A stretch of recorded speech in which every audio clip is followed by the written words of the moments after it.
Jermell Charlo says he will fight a triple G.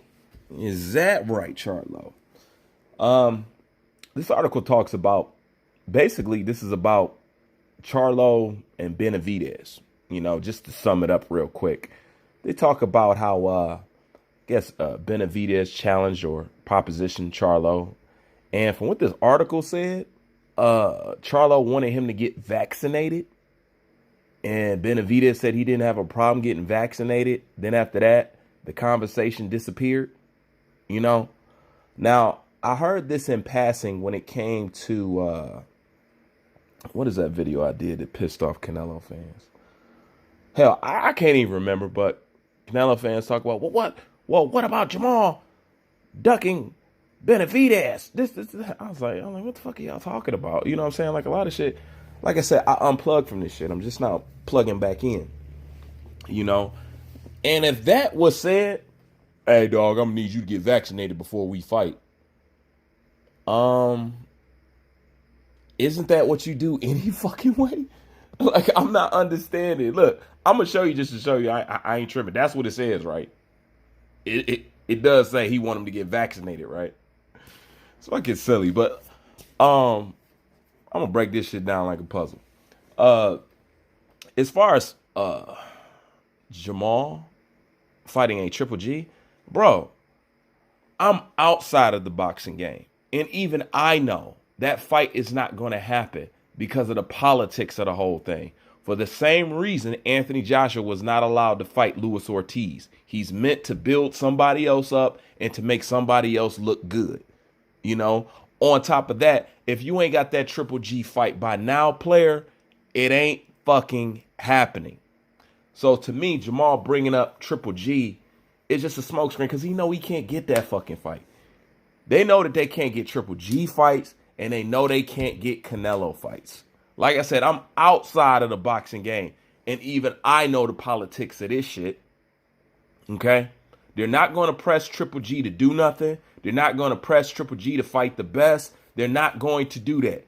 Triple G is some hallmark character that they want to create because they don't want to make it seem like you guys dominate everything. Once again, this is me just talking about how boxing truly fucking operates. All right? They don't give a fuck what Triple G does.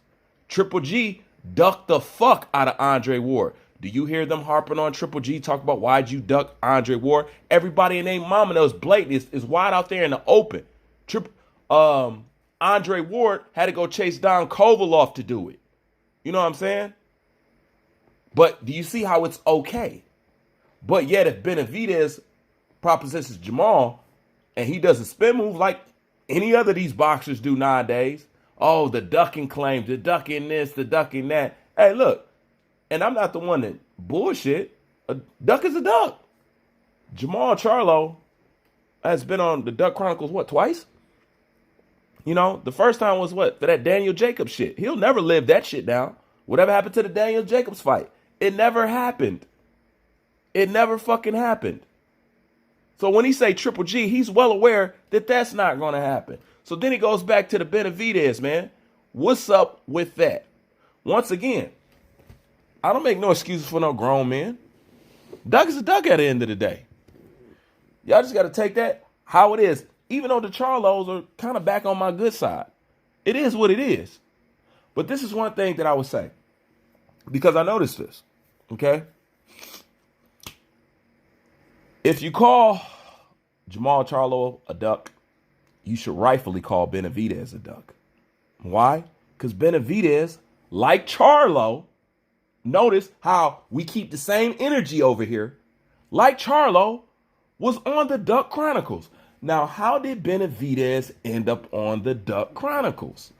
Because back then, the obsessed El Pollo fans, you know what I'm saying?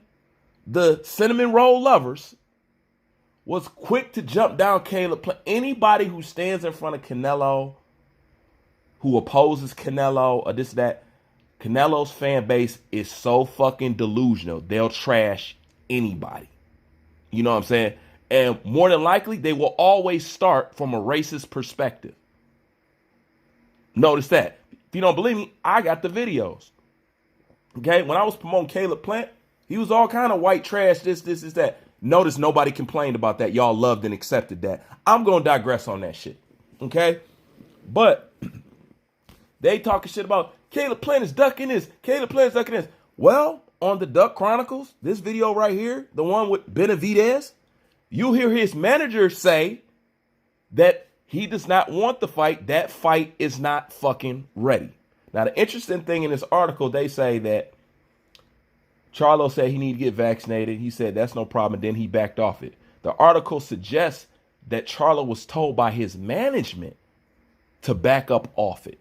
So we all admit that these boxers are ran by these promoters and whatever and whatnot. Yet we still charge the boxer, right? Okay. We can sit Jermell Charlo in the ducker seat. No problem. You're not going to get no resistance. If you try to sit Benavidez in the ducker seat, oh, that's when we're going to meet some resistance. But the fact still remains that while Benavidez was claiming he wanted a Caleb Plant fight, his manager said no. Okay? And Caleb Plant posted that shit on his IG. You talking all this shit, but your manager said he don't want you to fight me. Did they call Benavidez a duck? Do you see them dwelling on that? No. Just like they don't dwell on Triple G ducking Andre Ward. Just like they don't dwell on Lomachenko ducking Manny Pacquiao. Just like they don't dwell on Manny Pacquiao ducking Terrence Crawford. Or Manny Pacquiao fucking duck Jeff Horn. Let's be honest. They will never speak on that. But notice, you guys always want to highlight a certain demographic of boxer and what they don't fucking do. Real quick, this is what actually fucked up boxing to a certain degree. Now, keep in mind that I said that because I'm not going to get into it on this video, but I'm going to do it on another video because that'll extend this video longer than what it needs to be. And it's veering off, but it's on the same subject. Okay? So I'm going to call it the aspect. I'm going to call it the action of boxing fans and supporters that change what we see in boxing. Okay, I'm going to try to title it like that in the next one so you know what that's about. All right, so I'm going to cut that off and move on. But once again, if you don't know, go to the Duck Chronicles right here that you see Benavidez is on. The evidence is right there for you. Okay, but you guys won't put that on Benavidez. But you love putting it on Charlo. Now, I done already said, yeah, let's put Charlo as a duck. Fuck it. Let's go ahead and do it. But why, if I want to do the same thing I do to Charlo, to Benavidez, why is there a resistance? This is why. And why do Bruce always bring this shit up? Because it affects people's outcome and how they talk and describe and break down boxing. That's why I constantly keep talking about this shit over and over and over and over. Y'all are kind of now catching up. Y'all are kind of now talking about it. Y'all kind of recognizing now that you can't get around true boxing talk without acknowledging the bigots that talk about boxing but are not giving an accurate assessment because they have some insecurity. I don't know what the fuck y'all problem is. And why is boxing the sport that you insecure motherfuckers run to? I don't know.